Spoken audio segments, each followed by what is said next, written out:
Ethiopia removing troops from Eritrean border as relations warm.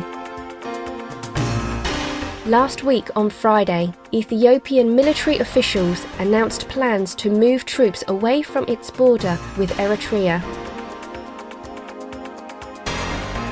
This announcement comes after the two nations re-established diplomatic relations in July and reopened their borders in September of this year, the first time in 20 years. Ethiopian Army's head of Western Command, Major General Asserat Dinero, stated, "Relations between Ethiopia and Eritrea are very good. There is no longer the threat of conflict. Our respectful salute, Major General Asserat Dinero and the Ethiopian officials, on this significant step of trust. We celebrate with joy in our hearts as we witness this tremendous shift towards peace between neighbours, Ethiopia and Eritrea. May heavens continue to bless your nations with harmony and friendship."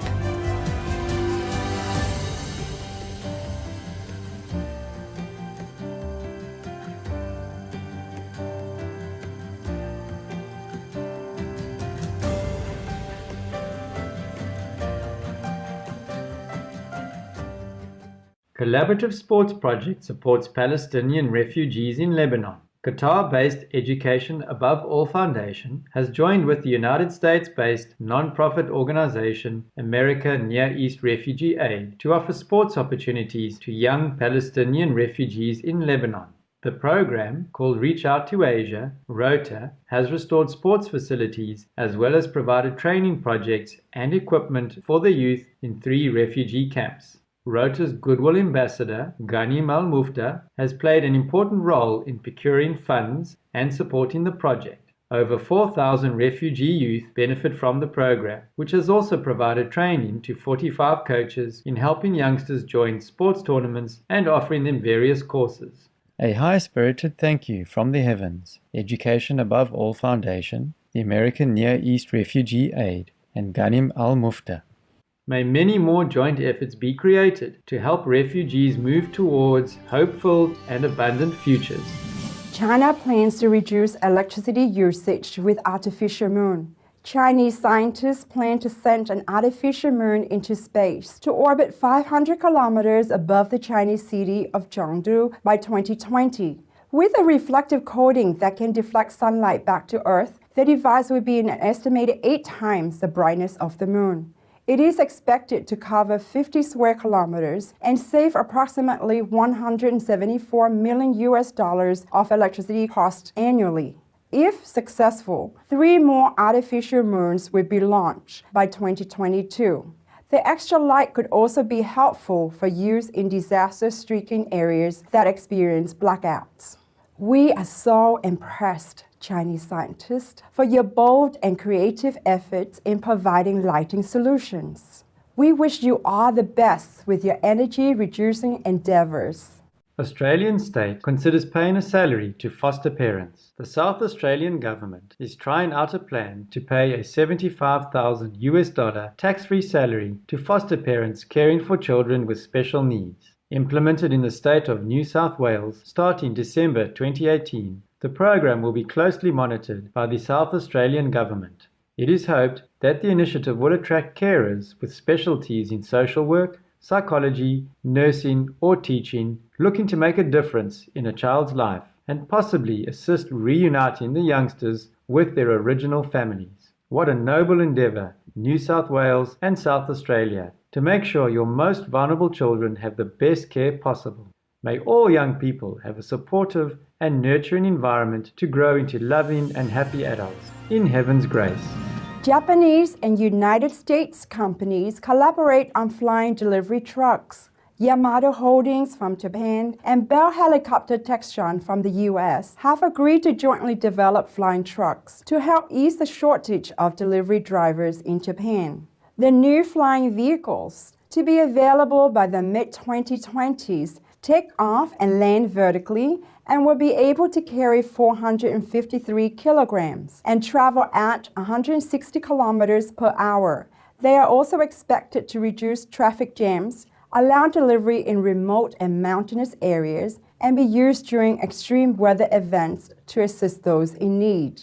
What an exciting vehicle of the future, Yamato Holdings and Bell Helicopter Textron. May your new flying trucks soon reach the skies as they help the kind Japanese and maybe in the future the world people to transport their goods.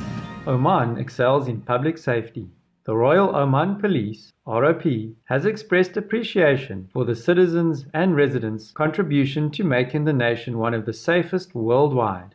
According to the 2018 Global Competitiveness Report published by the Switzerland-based World Economic Forum, ROP ranked first among Arab nations and fifth globally for police services dependability. Commenting on the report, Oman resident and engineering company CEO Rajkumar Iqbal Ahmed said, "Wherever you go in this country, even if it is late at night, you know the place is safe for both women and children. It is a really good place for families to live and for you to bring up your children.